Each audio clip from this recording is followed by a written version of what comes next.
Good morning, Malacañang Press Corps. Happy Thursday. Let's have Presidential Spokesperson Harry Roque. Good morning, Pilipinas, and good morning, ladies and gentlemen of the Malacañang Press Corps. Happy Women's Month. This month, we celebrate the accomplishments of Filipino women and honor their contributions in the home, in the workplace, in the community, and in nation building.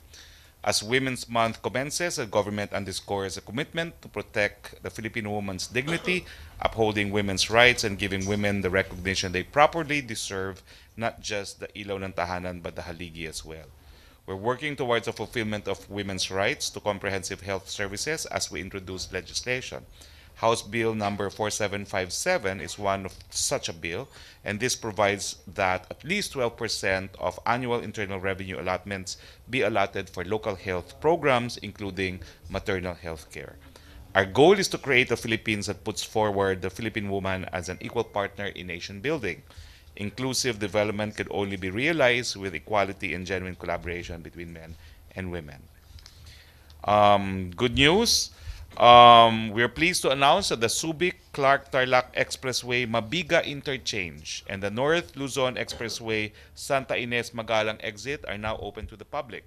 The Mabiga Interchange has a full diamond junction with access ramps with entry and exit toll plazas connecting Exitex and MacArthur Highway, while the Santa Ines Interchange now has a right-turning exit ramp to Mabalacat-Magalang Road with direct access to local roads in Magalang, Pampanga. We expect motorists to have a smooth, faster, and convenient travel experience, particularly for those who are going to or passing through Subic and Tarlac. We're pleased also to announce that the Department of Science and Technology, Philippine Institute of Volcanology and Seismology on February 27 led the launch of the new earthquake monitoring station, the Baha'i Seismic Station in Aklan. Situated inside the Aklan State University, Ibahay campus, the new station is expected to monitor seismic activities in the province of Aklan and Western Visayas region. With the expansion of the Philippine Seismic Network, the PhilVox aims to provide better and accurate earthquake monitoring reports covering the entire country. And for our final good news to our farmers, fisher folks, women's group, and agribusiness owners, they will no longer have to worry about contamination and rotting of farm commodities. The Philippine Center for Post-Harvest Development and Mechanization under the Department of Agriculture has developed a multi-commodity solar tunnel dryer. This solar dryer is a practical alternative to using mechanical dryers and drying under the sun, which exposes food products to different elements that can cause contamination and rotting. The farm commodities which can be dried using this include banana, cassava, small fish, kamyas, mushroom, and tomatoes. Questions? Yes. Question? Rose Novenaria, microphone.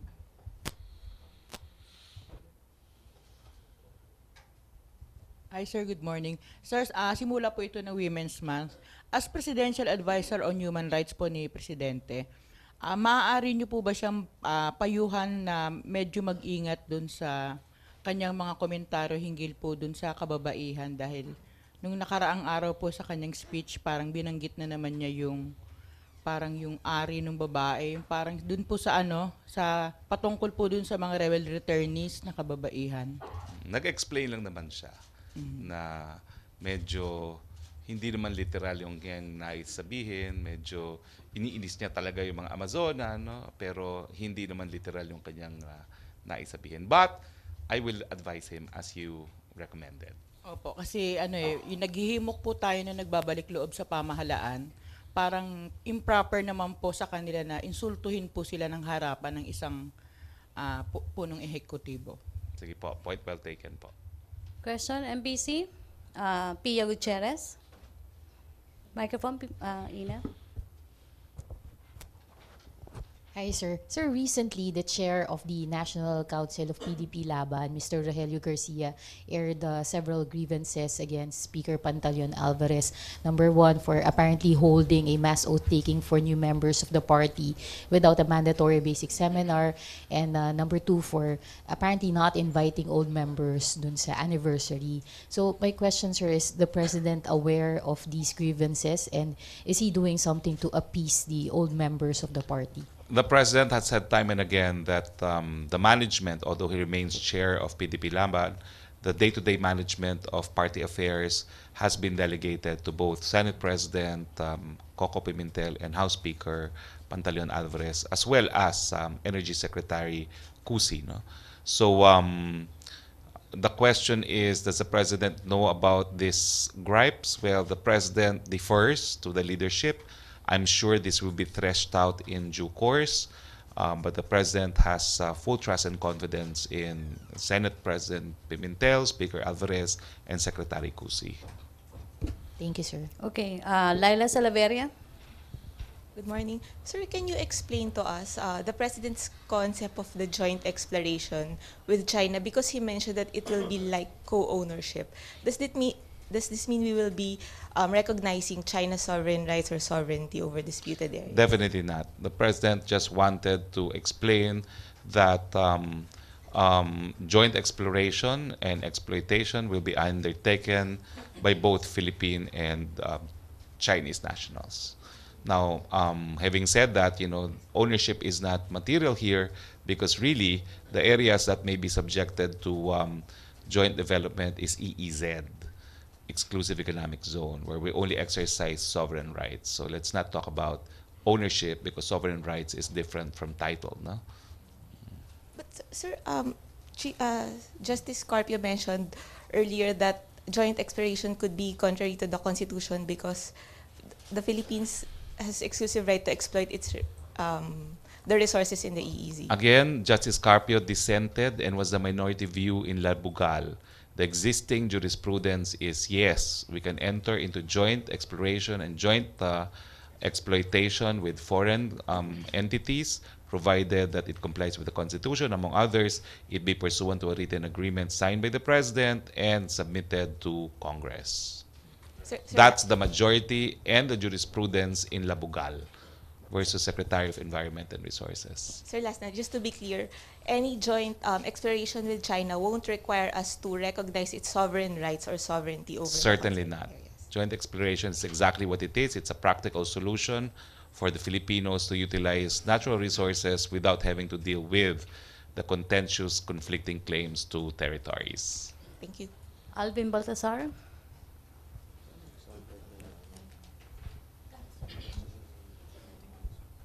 Good morning, Secretary. Good morning, Alvin. Secretary, yung decision ni CJ Sereno to go on indefinite leave, anong take ng Palace dito? Palagay niyo ba, sir, right move yung ginawa ni CJ Sereno? Ayaw na po namin magkomento dyan. Minsan na nagbigay kami ng mungkahi, hindi naman napakinggan ni CJ, no? So ang sa amin lang, yung huling statement namin dyan, sana talagang magmuni-muni si Chief Justice kung ano talagang dapat gawin dahil hindi lang naman ito personal na kaso lang ng Chief Justice, nakasalalay di po dito yung integridad ng Korte Suprema at ng Hudikatura bilang isang institusyon. Ang masasabi ko lang po, wag naman pong ituro ang palasyo sa impeachment na yan, no? Gaya ng kanyang nasabi nung mga nakalipas na araw, malinaw na po na ang nagbibigay ng testimonya laban sa kanya, sarili niyang kasama sa kataas-taasang hukuman. Sir, clarification lang, kung sakasakali lang, sir, na mag-resign o di kaya mag-avail siya ng early retirement, which is better, sir? Hindi Mag-resign? ko po alam, bahala po siya. Ang punto kasi, hindi ko po alam if he's entitled to retire because she's fairly young, no? I know that hindi ko lang po alam talaga kung anong sistema nila and bahala na po siya mag-decide sa issue na yan. Ang panawagan lang natin, sana po bigyan ng pansin yung institusyon ng Hudikatura. Rose Novenario. Sir, reaction lang po dun sa pagsuko nung recruiter po ni Dima Feliz. Mabuti sumuko siya dahil talagang paaresto siya kung di siya sumuko. Yan yung order ni Presidente. Right after the President's declaration, I declared in the press briefing that the President asked the NBI to summon the recruiter, no? And it was because probably, no, we just wanted to find out what exactly her side is, no?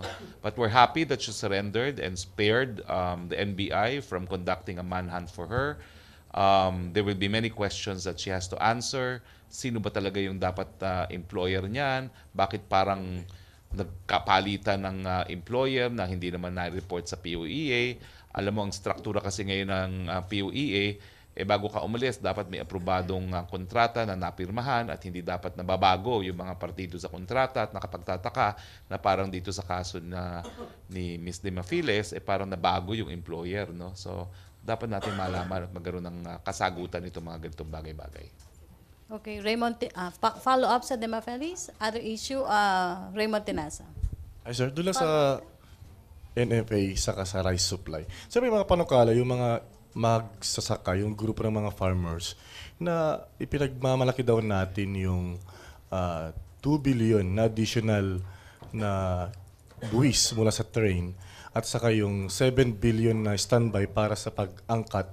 Bakit hindi raw natin ibili na lang sa mga commercial rice at i-subsidize at ibenta sa mga mahihirap ng presyo ng 27 or 32? Kasi kung talaga naman daw na yung pondo ng gobyerno ay gustong tulungan yung mga hirap at hindi na mag-angkat, kumita pa yung farmer, kumita at nakabili pa ng murang bigas yung mga mahihirap. Well, offhand, ang masasabi ko po dyan is it's a decision of the council. May council po kasi yan eh. Yung NFA administrator is the chief executive pero may council po yan na ang mga nakaupo hindi lang po si Cabinet Secretary Ibasco kundi yung mga iba't ibang departamento, no? At sila po yung nagdedesisyon yung mga bagay na relating to policies, including yung sinasanggunin ninyo na magkaroon na lang ng price support. Ang masasabi ko lang po, pag-aaralan yan, pero alam nyo po sa WTO, meron din tayong obligasyon na hindi nagbibigay ng price support sa mga magsasaka, pero hindi ko naman po sinabing hindi natin gagawin yon, no? So pag-aaralan po yan, pero sa ngayon po, ang masasabi ko lang ay yung posisyon talaga ng council na wala pong shortage at hindi po kinakailangan ng government-to-government importation. Inuulit ko po, yung 250,000 will be in due course. It will be at the hands of the private sector, no? So, doon sa pagdinig ng House recently, may nakapansin na will you support yung move na parang i-restructure yung membership ng yung NFA Council dahil ang medyo hindi raw maganda yung representation dahil iisa yung umuupong kinatawan ng farmers group tapos puro daw yung mga nandun yung sinasabi na puro nasa financial, nasa bangko at hindi raw daw naintindihan yung tunay na kalagayan ng mga magsaka. Ang mayorya po na nakaupo sa council ay ahensya ng gobyerno. At lahat naman po yan kumuha ng o nanumpa na itaguyod ang kabutihan para sa ating sambayanan, no? Pero it's a point well taken. Kung magdidesisyon po ang Kongreso, hindi po kami tututol na bigyan ng mas malakas na boses sa mga magsasaka dyan sa council na yan. Thank you, sir. Okay, may follow-up sa NFA. Virgil. Hi, Sir. Virgil Lopez, GMA News Online. Sir, yesterday si Speaker Alvarez, he proposed for the OSG to file a quo warranto petition before the Supreme Court to invalidate yung appointment ni CJ Sereno, citing yung hindi siya nakapag-substantially comply dun sa SALN requirement when she applied for the post in 2012. So this raises a legal question, sir. Can an impeachable official be removed through a quo warranto proceedings? Well, hindi naman po sa akin dinirect ni Speaker Alvarez yung kanyang request. I will leave it to the Solicitor General to provide a response to the request of the House Speaker. May follow-up? Other issue? Bernadette? Sir, good morning po. I would just like to know the President's reaction on the decision of the Consultative Committee to adopt a federal presidential form of government because I think House Speaker Alvarez revealed in 2016 that Duterte prefers a federal parliamentary form of government. Well, ang masasabi ko lang po, ito isang ayon din sa sinabi ni Pangulo dun sa isang SONA na ang sinabi niya gusto niya French model. Ang ine-emphasize po niya, bagamat gusto niya ng federal form of government, gusto niya na isang presidente na halal ang taong bayan. So tingin ko po, nakakatugma yung rekomendasyon ng Consultative Committee sa kagustuhan ng presidente na magkaroon ng federal pero halal pa rin ang taong bayan ng presidente. Okay. Chopel? Sir, may mga labor groups from Boracay ang nananawagan na i-freeze muna yung desisyon ni Presidente na magkaroon ng closure sa mga establishments along Boracay Seashore. Ulitin ko po, walang ganung order ng Presidente. Ang order ng Presidente, 6 na buwan para si Secretary Simatu to give his recommendations. Meanwhile, i-implement ang lahat po ng mga umiiral na environmental laws, including the setback At ang sabi nga ni Presidente, pananagutin niya yung mga opisyalis ng lokal na pamahalaan na hindi nagpapatupad ng mga regulasyon. Kasama na dyan yung setback. So sir, walang dapat ikabala yung Wala mga pa manggagawa po. na... Wala pa po. Ang order po ni Presidente, pag magbigay ng rekomendasyon sa loob ng 6 na buwan, wala pa pong desisyon kung anong gagawin. No? Nandun pa lang po tayo sa punto na ang nais mangyari ni Presidente, ipatupad ang mga batas at regulasyon para protektahan ang ating kalikasan dyan, kasama na dyan yung setback. Last question na tayo. Joseph Morong. Okay, Joseph. So sa DNR muna, I think on the ground they're looking at recommending to the president parang 60 days closure. And they said if you're going to Boracay this summer, maybe you might have to change your plans. Pero question is, has it reached the president, that recommendation? Imposible kasi the 6-month period given by the president begins in February when we had our last cabinet meeting. 6 months is July. That's no longer summer. Yeah, but That's theoretically lean season for Boracay because it's rainy season. yeah, but there is already a determination from the DNR who are on the ground, sina Senator Secretary Simatu, na mukhang ganon yung i-recommend nila kay presidente. Hindi pa po, Hindi pa wala pang dumadating. ganyang official communication na binibigay si Secretary Simatu. We will have our next cabinet meeting on the 5th of March. I'm sure there will be updates on this. But that would only be the first month, no, of the 6 months given to Secretary Simatu to provide his recommendations. Now, I add that I also read in the papers today that the location of in Thailand of the movie The Island was also declared closed to tourism, no, to tourists for 2 months, also to give the island chance to recover, no. So apparently this is really practiced, no, in island destinations in different parts of the world, not just in the Philippines. But as I said, wala pa pong formal na rekomendasyon na isinasubmit si Secretary Simatu at matagal pa po yung panahon na nabigay sa kanya para magbigay ng rekomendasyon. And if they do give the recommendation by the cabinet meeting date, you think that's too soon? Hindi ko po alam kasi I don't know if he will actually recommend.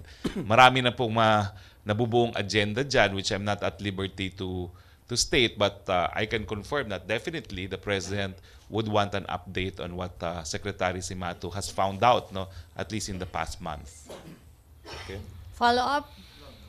Ina Andolong.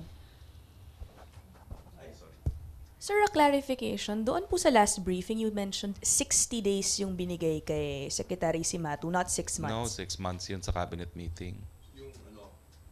Oo, yung Yung 6 months recommendation. talaga yun, yung to come up with recommendations. It's 6 months. It's 6 Okay. months.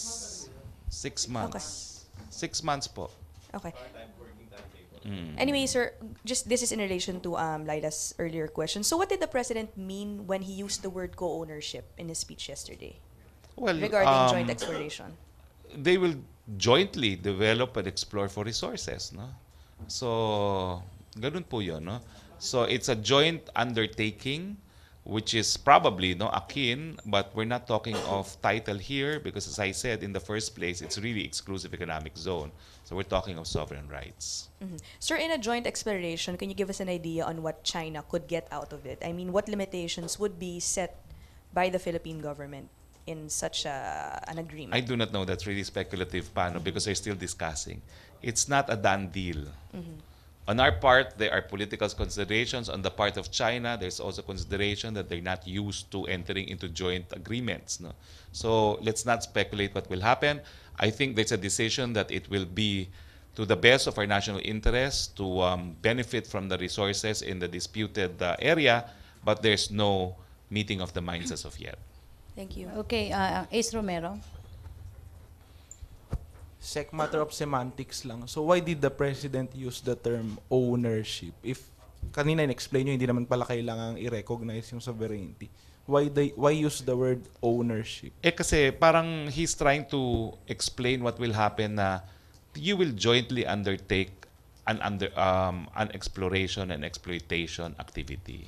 So yun. So the co-ownership term is not necessarily mean it's ownership. Well, I don't want to say that the President, as far as I know, what he meant was that's exactly the kind of relationship that we will have in a joint exploration and exploitation. No? But it can't be co-ownership in the sense that ownership is not material to the exclusive economic zone. It's only sovereign rights po. Wala pong ownership kapag sovereign rights. It's the exclusive right to explore and exploit natural resources, the right to conduct scientific research, and the right to build artificial islands. So is the president parang just simplifying, parang ganun ba? I believe so. Okay. Darrell, follow-up sa China. Good morning, sir. Sir, former Solicitor General Florin Hilbay described the president's statement as an example of culpable violation of the Constitution and betrayal of public trust. Do you agree with this, sir? No, but he's free to file an impeachment complaint if he wants. Follow-up? How can it be betrayal of public trust when the Supreme Court itself has said it can be done? I believe that former Solicitor Hilbay may be in the same opinion as Justice Carpio, but they're in the minority. The jurisprudence, again, is labugal. Joint exploration, exploitation is allowed. Okay. Ace Romero?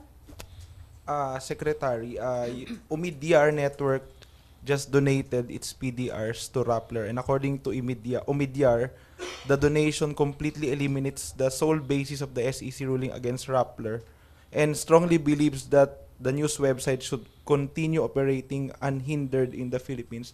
Will this change the palace stance on the ban on Rappler? We did not ban Rappler. It was the SEC that came up with the decision that they're foreign-owned.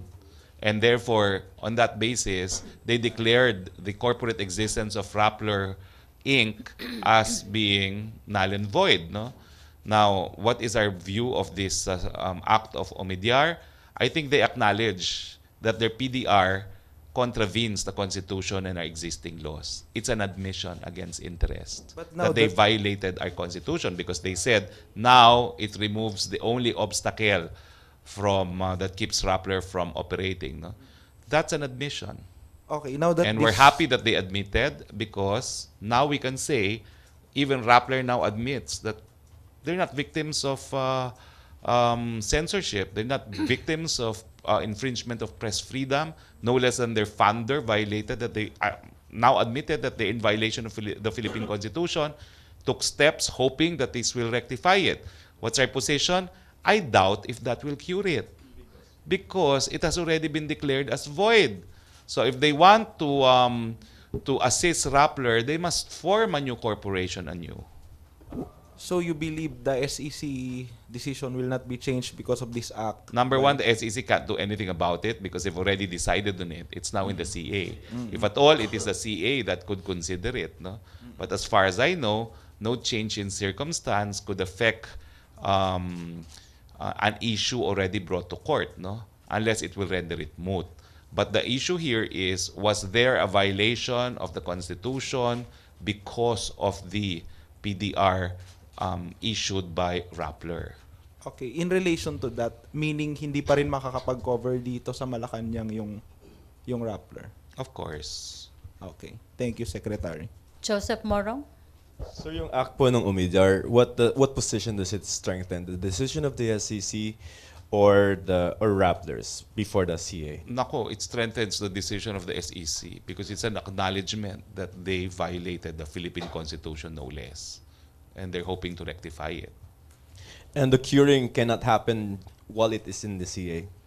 Well, the curing will depend if the CA allows it, no? But as far as the SEC is concerned, the matter is out of the hands of the SEC already. Because they have already decided. Questions? Sa CJ Other lang. issue? CJ. Okay. Sir, yung kay question lang ni Many Mariel. of you now want to have been managers of Rappler. Ano daw? $1.5 million divided by 12. Don't you wish you were there instead, Joseph? I wish for a peaceful life, sir.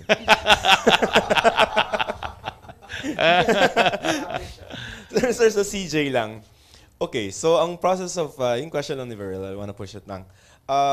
Under the Constitution, you can only remove a Chief Justice via an impeachment. Okay? But yung sinasabi ni Speaker Alvarez is that the validity of the appointment can now be questioned and can now be put as a question before the Supreme Court based on yung mga questions about qualifications, about psychiatric health and all that shit, all of that, and the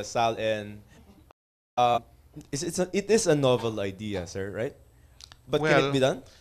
It's novel, but I don't see how the executive can be involved in this other than if the quo warranto succeeds and the court orders that she should be removed, I can assure you the executive will implement it because we're the chief implementer of the law.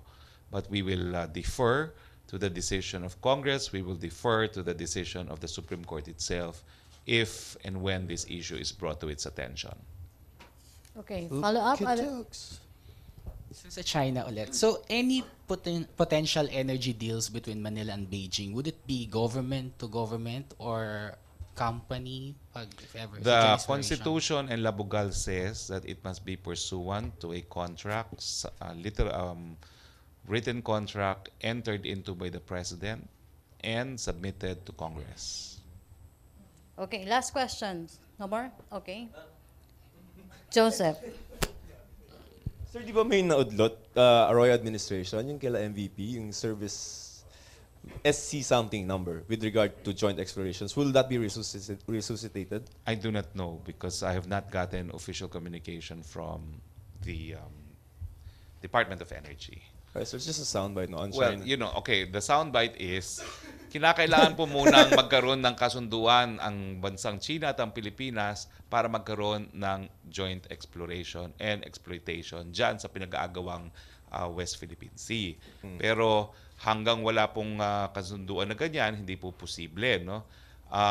Dahil sa realidad na parehong partido hindi naman pumapayag, no? So antayin muna po natin kung magkakaroon ng ganyang kasunduan at pag nagkaroon ng kasunduan naman po yan, ipagbibigay alam din natin sa buong bayan dahil yung kasunduan na yan dapat isumite sa Kongreso sang-ayon na rin sa ating saligang batas. If I'm going to use a metaphor ng bahay, who's going to get permission to enter into whose house? It's not a house, it's governed by rights pertaining to the exclusive economic zone. So it's sovereign rights. Okay. So I don't think comparing it to a house is the proper way to do it. No? Okay. So both have sovereign rights over the Benham rights? It's disputed. That's the problem. No? Okay. So yun. It's disputed. There is a dispute right now. Okay. So as far as exercising Benham rights, sir, Not Benham Rice, no. I thought you were talking about I thought you were West talking Philippine about Sea. West Philippine Sea Pero sa because that's Benham- the question. no, sa Benham Rice, Wala sir. naman kasing joint exploration sa Philippine Sea kasi exclusive yan. Ang sabi ng Presidente, we don't have to share it with anyone. Okay. So Because West it's Philippine- exclusive in Philippine Philippine rice. rice. Alright, gotcha. Okay? Gotcha. Tatlo Okay. po yan. Philippine Last- rice, Scarborough Shoal, Spratlys. Last question, Raymond Tenasa. But doon sa Philippine rice, not Benham rice. No more rice. Sir, No more rice. Hindi, meron, marami. sir doon maraming rice. doon nga sa exploration kasi I remember doon sa Gloria Arroyo administration, nagkaroon na rin ng parang initial na exploration noon. So this time, sir, may mababago ba na yung magiging point of reference or terms of reference ay yung mismong batas ng Pilipinas and not of China? Alam niyo po yung JMSU hanggang ngayon nasa Korte Suprema eh. Wala pang desisyon ng Korte Suprema dun sa constitutionality ng JMSU, yung Joint Maritime Seismic Agreement, no? Bakit nga ba JMSU yun? Ano kaya yung understanding, no? So, pero sa akin po, ibang-iba ito kasi yun, seismic exploration lang yun. Ito, we're talking of actual exploitation. Okay? And we expect China to give us fair share? I think so. And as to the applicable law, because this will be pursuant to an agreement between two nations, it will be governed by international law. Okay? Okay, thank you. Thank you, Wait, hindi pa tapos because we welcome guests today to answer your questions on train. He is led by, we have resource persons for today, Department of Finance Chief Economist and Undersecretary for Strategy, Economics and Results Group, Undersecretary Carl Kendrick Chua, and the agency spokesperson, Assistant Secretary Paula Alvarez. No? They will share with us updates on the implementation of the recently enacted tax reform for acceleration and inclusion. Ladies and gentlemen of the Malacañang Press Corps, let us all give a warm welcome to Yusek Carl Kendrick Chua and ASEC Paula Alvarez. Okay? Okay. Nasaan na sila? Please join us. I turn over the floor to them because they are the authorities on the field. And I will ask to be excused because I have a pressing engagement. So I turn over the floor to the very able Undersecretary Chua and Assistant Secretary Alvarez. Okay, thank you, Presidential Spokesperson Harry Roque. Yusek Chua, please. Actually, I'm not chief economist. I'm just undersecretary spokesperson. The chief economist is Yusek Hill Beltran, so I can focus on tax reform. Siguro, before I start, I just want to thank everyone for this opportunity again to explain TRIN. It's not an easy reform, and one of the key questions is whether TRIN or the tax reform is responsible for the slight increase in inflation. So I would just like to give a short presentation, and ASEC Paula and I would be happy to answer questions. Just to give everyone an idea, the inflation is really based on a consumer price basket. This is the composition of that basket. 39% of that is food, and 59% is non-food. And under food, you would have food, and under food, you would have rice, which is the biggest item in the basket, followed by the non-alcoholic beverages and the alcohol and tobacco. In the non-food, you have the usual clothing, housing, electricity, transport, and so on. So there are many items in the consumption basket. And this is arrived based on a survey of what typical Filipinos buy. And those highlighted in yellow are those that would typically be affected by the tax reform, which I will explain later has not yet translated into the inflation effect. The key messages as we see in January is that the year-on-year inflation was 3.95%. That is the almost 4% that is being reported. Year-on-year inflation meaning the change in price between January of 2017 and January of 2018. And the main findings is that it is within the 2 to 4% target of the central bank. And this is considered moderate.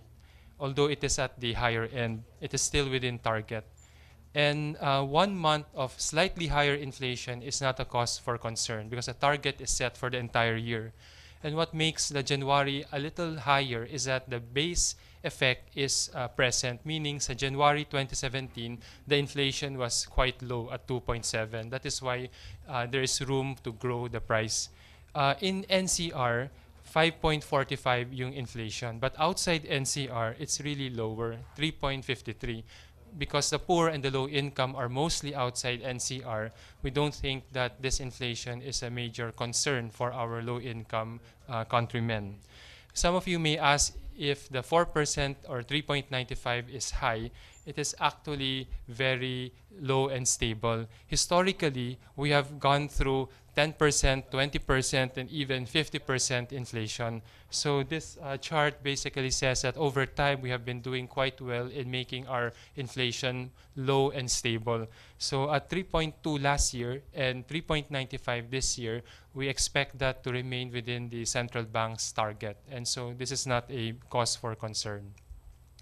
Now, some of you may ask, and to educate the public, kailan ba kinukuha ng survey ng Philippine Statistics Authority? They do it twice a month, during the first 5 days of the month and during the middle of the month.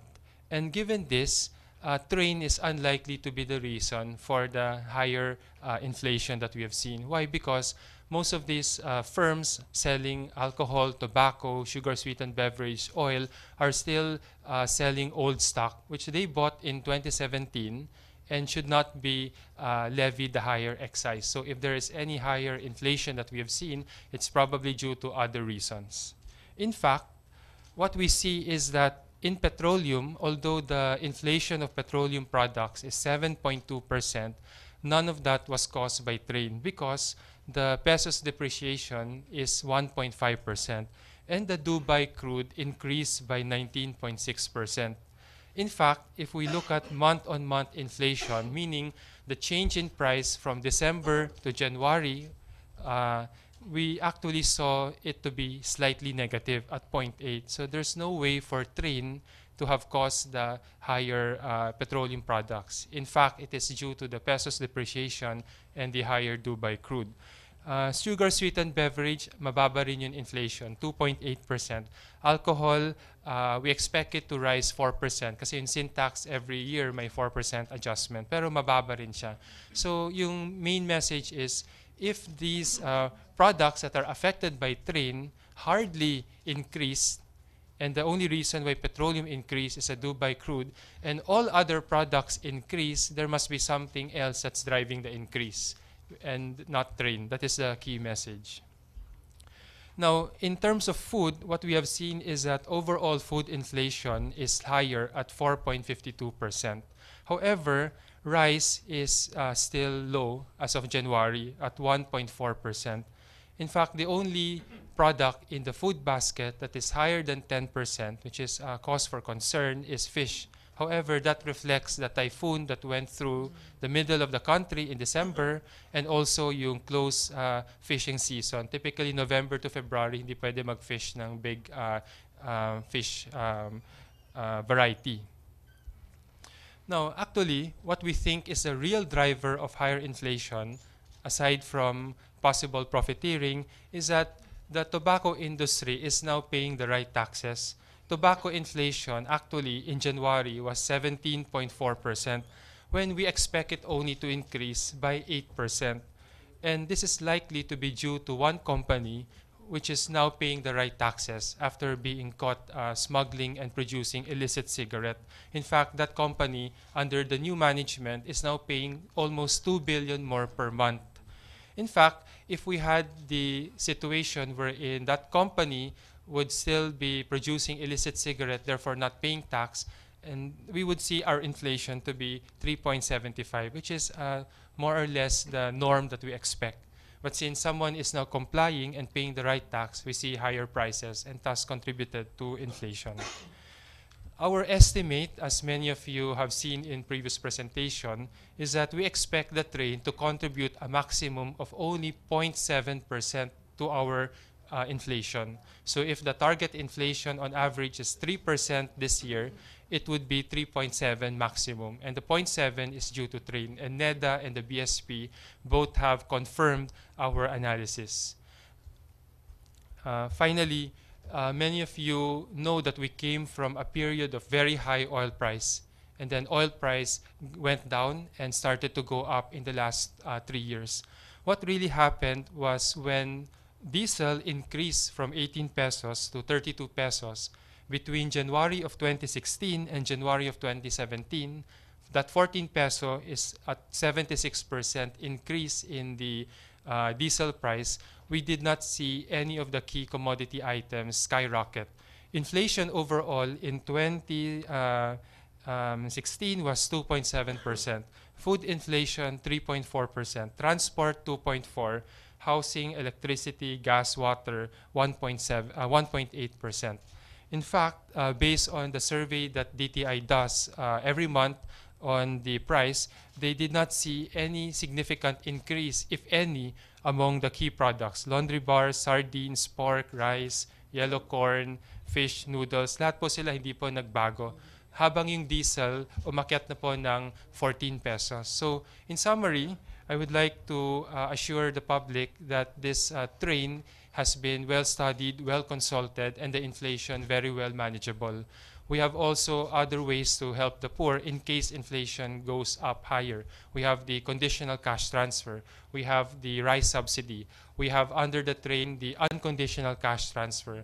And we are pursuing rice tarification so that rice price will fall by NEDA's estimate by up to 7 pesos per kilogram. So with that, Asek Paulen, I would be happy to address questions regarding train and its inflation effect, if any. Thank you. Okay, MPC, you have questions? Ina Andolong? Joseph, you have question? Microphone, please.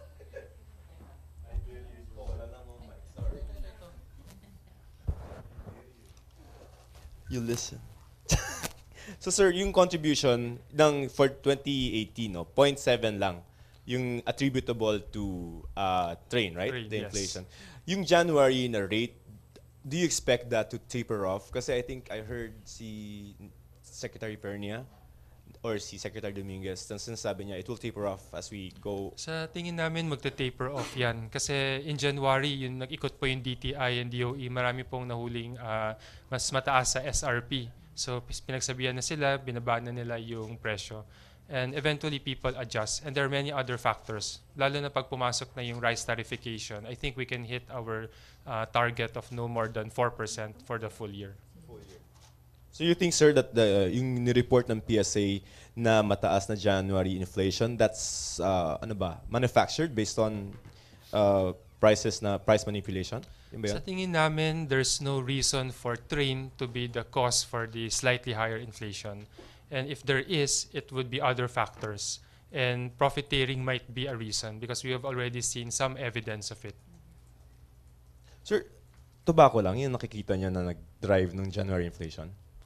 Well, yung pinakamataas tobacco kasi yung inflation ng tobacco is 17%. Yung expectation namin dahil sa sin tax is only 8%. That's if yung company niya nagbebenta na ng new stock.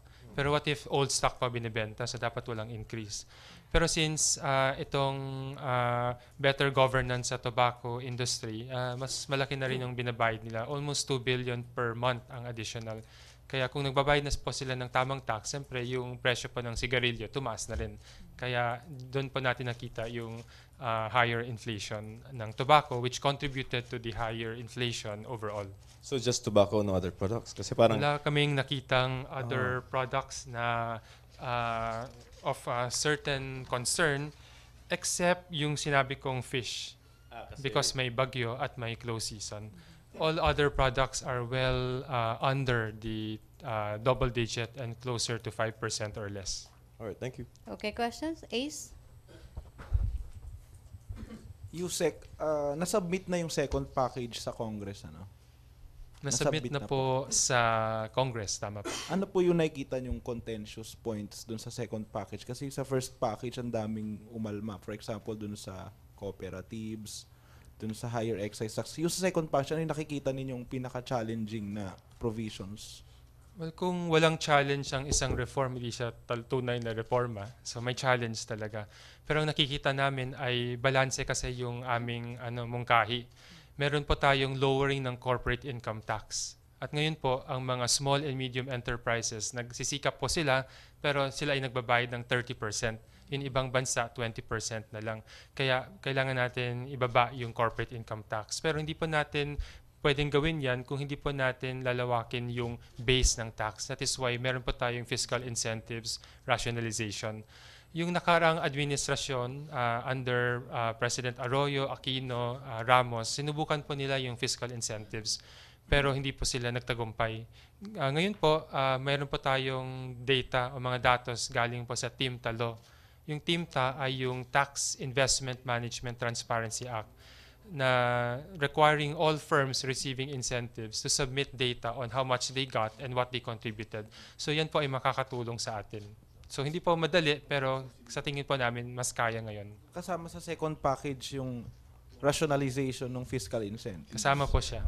Kasama po dun yung pagtanggal ng redundant tax holidays. Kung redundant talaga, wala pong pakinabang sa ating bansa, siguro naman dapat tanggalin kasi pahirap ito sa mga nagbabayad ng tamang buwis. Pero kung may magandang epekto po yan sa ating bansa, may magandang trabaho na nalilikha o mga exports na nakakatulong sa atin, pwede naman natin iwan yung mga incentives. May commitment na ba yung Congress kung kailan nila ipapasa yung second package nung train?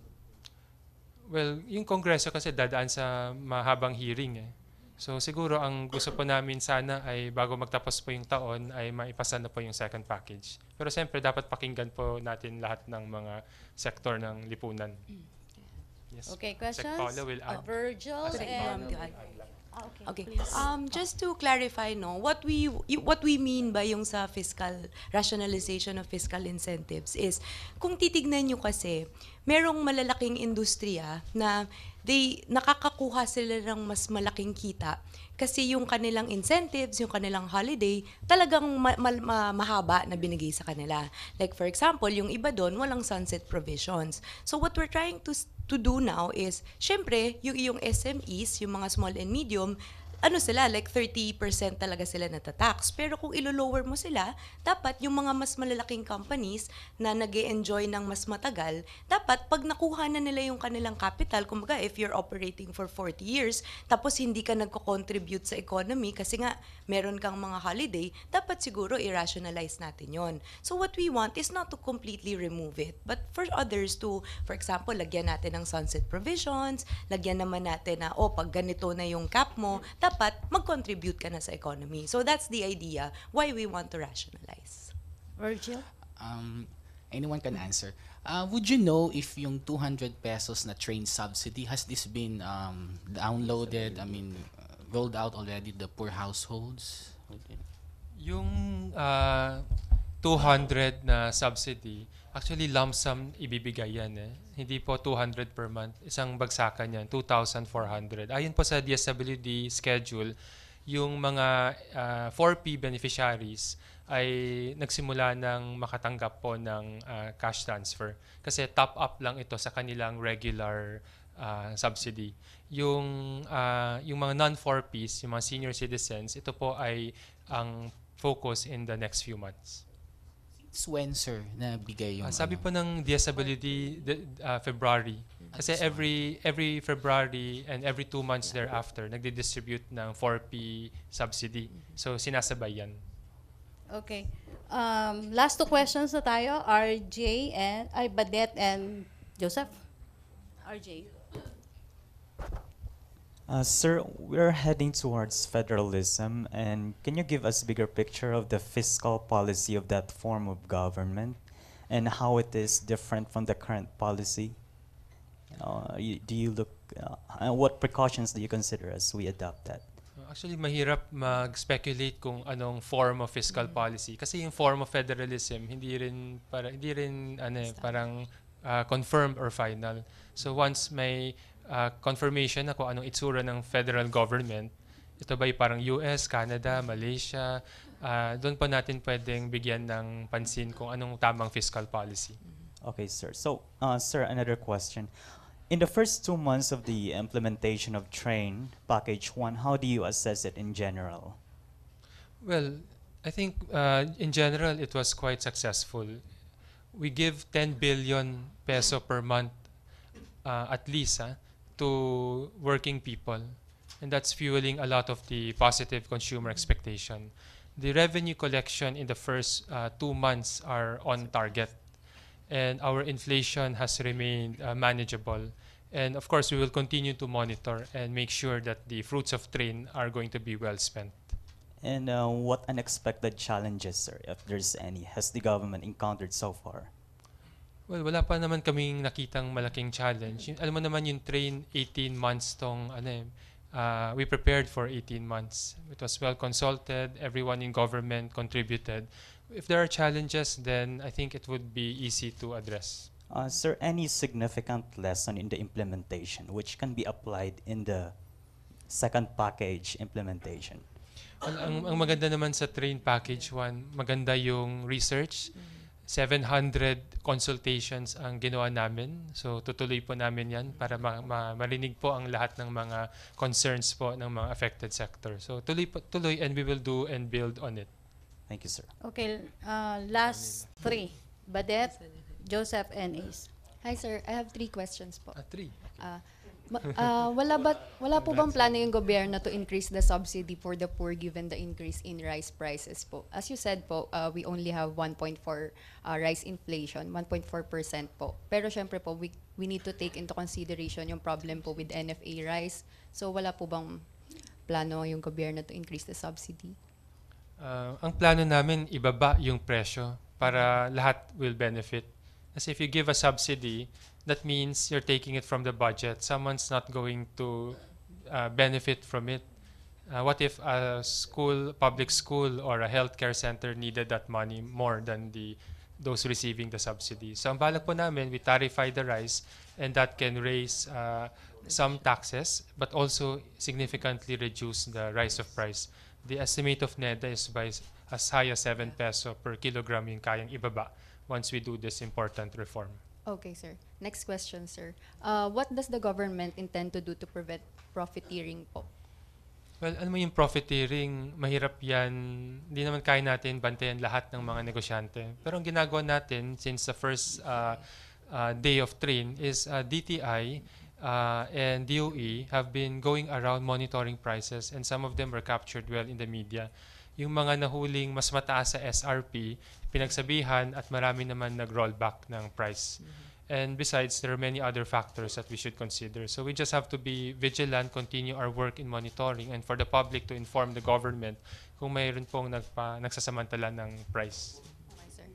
Next question po. Last February 20 po, SAPI or the Semiconductors and Electronics Industries in the Philippines Foundation Inc. and Dominguez are set to meet po. Natuloy po ba yung meeting? Hindi pa natuloy, so Hindi pa na-postpone natuloy. siya. For what reason, sir? Schedule. Okay. Mutual schedule. Okay, sir. Sir, may last question pa ako. Last. Apo. According po sa PhilExport po, the zero value added tax exemption and VAT refunds po should not be categorized as tax incentives under the package 2 po. So what's your stand about Actually, it po? tama po sila. Hindi siya talaga dapat incentive. Ang VAT kasi, consumption tax. Kung may binili ka o may nag-import ka, magbayad dapat ng tax ng VAT tulad ng mga ordinaryong Pilipino. Tapos kung nag-export, dyan po kayo kukuha ng or mag-apply po ng refund. So tama po sila. Hindi dapat incentive ang VAT na ginagawa dati. So in other words po, you're supporting their stand po? Well, I'm clarifying their stand na dapat hindi natin gawing incentive ang VAT. Dapat lahat po magbayad kung may binili po sila. Okay, thank you, Badet. Ace? Microphone. Yusek Chua, may deficit figures na ba for February? Meron, pero hindi ko hawak yung datos eh. Pero I can send you the may nag-press may press statement na I think a few days ago. So pero hindi ko hawak yung datos. Lumabas na pala. Lumabas na po. Okay, thank you. Okay, sorry guys quick lang na question. Sige. Ay, kay Yusek Chua. Sir, may binabanggit yung I think NEDA na magkaroon yung may inflationary effect kapag taasan yung pagbili ng NFA sa palay mula sa farmers. Can you give us how much or would be the projection ng inflation hike kapag kataasan from 17 per kilo to say 20 or 22 per kilo yung palay? Actually, hindi ko alam yung detalye, pero yung sinasabi mo, yung NFA bibili po ng 20 instead of 17. Siyempre may effect sa price yan.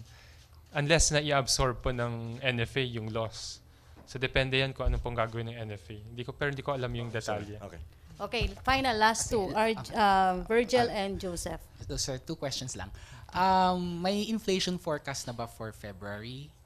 Well, ang forecast namin is within the 2 to 4% ng DBCC. Okay. Yes. Tapos, yung sa Marawi bonds, sir, reconstruction bonds, meron na bang update doon? Okay, so for the Marawi resource mobilization, right now, we already have the PCNA, but for the actual costing of how much we need to fund individually, wala pa. So, kung ready na kami, but inaantay natin yung final outcome ng study ng master plan ng NEDA, kasi sila yung gagawa ng master plan. So once they have the master plan, we would know how much we actually need at yung kung ano yung individual infrastructure, like ano-ano yung mga ospital, saan-saan yung mga eskwelahan, yung ilan yung kailangan nating pondohan. So inaantay pa natin yun. Okay, Joseph last. Sir, yung sa rice subsidy lang, may mention kayo parang 4 yata yung but I missed the other 2. CCT, tapos rice subsidy. Ano pa yung mga pantulong ulit? Well, yung under train is the unconditional cash transfer.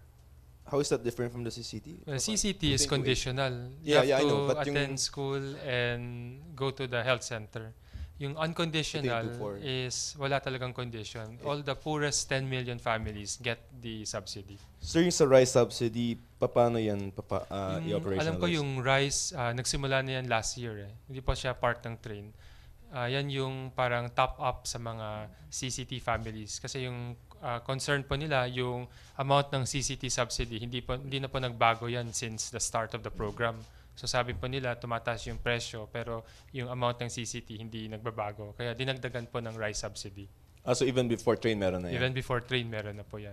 Okay. So not additional No, expense? What we're trying to add is yung unconditional. Yes. Kasi pag CCT, you have to be under yung specific conditions May and mga specific requirement qualifications. yan. Pero minsan, kahit mahirap ka, hindi ka nagka-qualify dun sa mahirap nila under CCT, hindi ka makakatanggap. So we want to expand it to include yung unconditional para kung hindi ka papasok dun sa conditional, meron ka pang unconditional. Parang So we're adding 2.8 million households more. 2.8 million households. And how much is that in pesos? How much is the Ang- budget for that? Well, 10 million times 2,400 is 24 billion. 24 Is- what? Billion is a subsidy for this year. Okay, thank you. Okay, thank you. Okay na, Malacañang press corps. Thank you, Yusek Carl Cedric Chua and Yusek Attorney Paula Alvarez. May message pa rin po kayo sa mga consumer. Mag-iwan lang kami ng materials kung gusto nyo. Yung sa Okay. detalye po ng presentation. Well, yung PowerPoint and this one pareho lang. Okay. Yung PowerPoint pinaganda lang namin. Okay, thank you. Thank you, Malacañang press Thank you corps. very much. Thank you very Thank you back to our main studio sa Radyo Pilipinas and People's Television Network.